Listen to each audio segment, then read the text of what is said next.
దేవుని ఘనమైన శ్రేష్టమైన పరిశుద్ధ నామమునకు మహిమ స్తుతి ప్రభావములు కలుగునుగాక. బాగున్నారా? దేవాది దేవుడు మరొక నూతన దినాన్ని మన జీవితంలో ఆయన అనుగ్రహించి ఉన్నారు.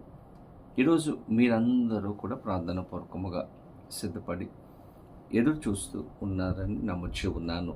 దేవుని బిడ్డలారా, మీరు ఈ కార్యక్రమాన్ని సబ్స్క్రైబ్ చేశారు. ఒకవేళ చేయకపోతే సబ్స్క్రైబ్ చేయండి. ఇంకా అనేక మందికి ఈ కార్యక్రమాన్ని ఫార్వర్డ్ చేయాలని, పరిచయం చేయాలని ప్రభు పేరట మిమ్మలను కోరుతూ ఉన్నాను. అలాగే ఈ యొక్క పరిచర్య కొరకు మీ యొక్క అనుదిన ప్రార్థనలో జ్ఞాపకము ఉంచుకోవాలని ప్రభు పేరట మిమ్మలను కోరుతూ ఉన్నాను. దేవుని బిడ్డలారా, ఈరోజు ఉదయం లేవగానే ఎంతమంది ప్రార్థన చేసుకున్నారు, వాక్యం చదివారు, దేవునితో సమయాన్ని గడిపారా? లేకపోతే దేవునితో సమయాన్ని గడపడానికి ప్రయత్నము చేయండి. ఈరోజు ప్రార్థన చేసుకుని ప్రభు సిద్ధపరిచిన వాగ్దానాన్ని పొందుకుందాం. తలలో వంచండి, ప్రార్థన. పరిశుద్ధుడా, నీకు వందనాలు, స్తోత్రాలు. ఉదయకాల సమయంలో మేమందరము నీ సన్నిధికి వచ్చి ఉన్నాము. ప్రభా, మాతో మీరు మాట్లాడండి, మమ్మల్ని దర్శించి మీరు ఆస్వాదించి నీ కృపలో భద్రపరచమని, సహాయం చేయమని యేసు నామమున అడిగి వేడుకొని ఉన్నాము మా పరమ తండ్రి, ఆమేన్. ఈ దినం దేవుని వాగ్దానం చదువుకుందాం. కీర్తన గ్రంథము 31వ సంకీర్తన 6వ చరణమును చదువుకుందాం. నేను యెహోవాను నమ్ముకుని ఉన్నాను, వ్యర్థమైన దేవతల అనుసరించువారు నాకు అసహ్యులు. దేవునికి మహిమ కలుగునుగాక. భక్తుడైనటువంటి దావీదు తెలియచేసినటువంటి మాటలు. అని అంటూ ఉన్నాడు, నేను యెహోవాను నమ్ముకుని ఉన్నాను. మిగతా వారందరూ ఎవరి మీద నమ్మకం ఉంచినప్పటికీ కూడా, ఎవరిని వెంబడించినప్పటికీ కూడా నేను యెహోవాను నమ్ముకుని ఉన్నాను. ఎందుకంటే యెహోవా నాకు సహాయం చేసే దేవుడు. నేను ఆపదలో ఉన్నప్పుడు, కష్టములో ఉన్నప్పుడు, వ్యాధిలో ఉన్నప్పుడు, శ్రమలో ఉన్నప్పుడు దేవుడు నాకు సహాయం చేశాడు. శత్రువుల మధ్యలో ఉన్నప్పుడు దేవుడు నన్ను విడిపించాడు. కాబట్టి ఎవరు ఎలా ఉన్నప్పటికీ కూడా నేను యెహోవా యందు నమ్మిక ఉంచి ఉన్నానని దావీదు తెలియచేస్తూ ఉన్నాడు. చాలా సమయాలలో మనుషులముగా మనము ఎవరి మీద నమ్మకం ఉంచుతాము అంటే, దేని మీద మనము నమ్మకము ఉంచుతాము అంటే, మనకున్నటువంటి ధనము మీద నమ్మకాన్ని మనం ఉంచుతాం, మనకున్నటువంటి ఉద్యోగము మీద నమ్మకం ఉంచుతాం, మనకున్నటువంటి కుటుంబం మీద, మనకున్నటువంటి బలము మీద మన యొక్క నమ్మకాన్ని ఉంచుతాం. నాకేం పర్వాలేదు అని అనుకుంటాం.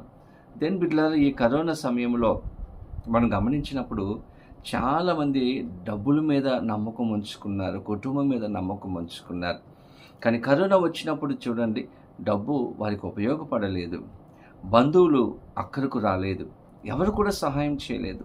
కరోనా వచ్చినప్పుడు చాలామంది దూరంగానే ఉన్నారు. కానీ ఎవరైతే దేవుణ్ణి నమ్ముకున్నారో, దేవుని మీద ఆధారపడ్డారో, దేవుణ్ణి ఆశ్రయించారో, వారందరికీ కూడా దేవుడు సహాయం చేశారు. వారందరినీ కూడా దేవుడు వారికి ఉన్నటువంటి బలహీనత నుండి దేవుడు విడిపించారు. కాబట్టి మన జీవితంలో మనుషుల మీద, మనకున్నటువంటి పరిస్థితుల మీద నమ్మకం ఉంచడము కంటే, దావీదు చెప్పినట్లుగా నేను యెహోవాను నమ్ముకొని ఉన్నాను, దేవుని మీద నమ్మకం ఉంచితే ఖచ్చితంగా దేవుడు మనకు సహాయము చేస్తాడు.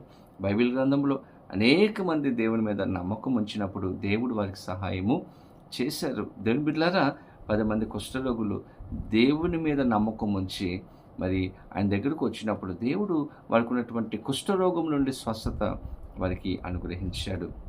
అలాగే 2 గుడ్డివారు యేసుప్రభు దగ్గరకు వచ్చారు, నమ్మకంతో వచ్చారు. ప్రభు అడిగారు, ఇది నేను చేయగలనని నమ్ముచూ ఉన్నారా అని అడిగినప్పుడు వారు అన్నారు, నిన్నే నమ్ముకొని ఉన్నాము, మీరు కార్యం చేస్తారు, మాకు నమ్మకం ఉంది అని సెలవిచ్చినప్పుడు ఆ 2 గుడ్డి వారికి కూడా దేవుడి స్వస్థతను ఇచ్చాడు.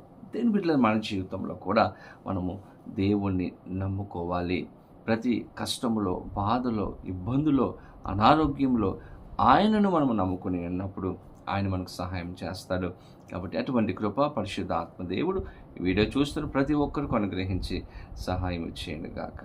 ఆమేన్. ప్రార్థన. పరిశుద్ధుడా, నీకు వందనాలు, స్తోత్రాలు. దినమాకు ఇచ్చిన శ్రేష్టమైన అమూల్యమైన వాగ్దానమును బట్టి మీకు వందనాలు. భక్తుడు సెలవిచ్చినట్లుగా మేము కూడా నీ యందు నమ్మిక ఉంచి ఉన్నాము. ప్రభా, ఒక సహాయం దయచేసి నీ కృపలో భద్రపరిచి ప్రతి ఒక్కరికి సమాధానం, సంతోషము అనుగ్రహించమని యేసు నామమున అడిగి వేడుకొనుచు ఉన్నాము మా పరమ తండ్రి. ఆమేన్. తండ్రి, కుమార, పరిశుద్ధాత్మ త్రియేక దేవుని యొక్క దేవుని ఆశీర్వాదము సదాకాలము కలుగునుగాక. ఆమేన్. దేవుడు మిమ్మలను దీవించునుగాక. ఆమేన్.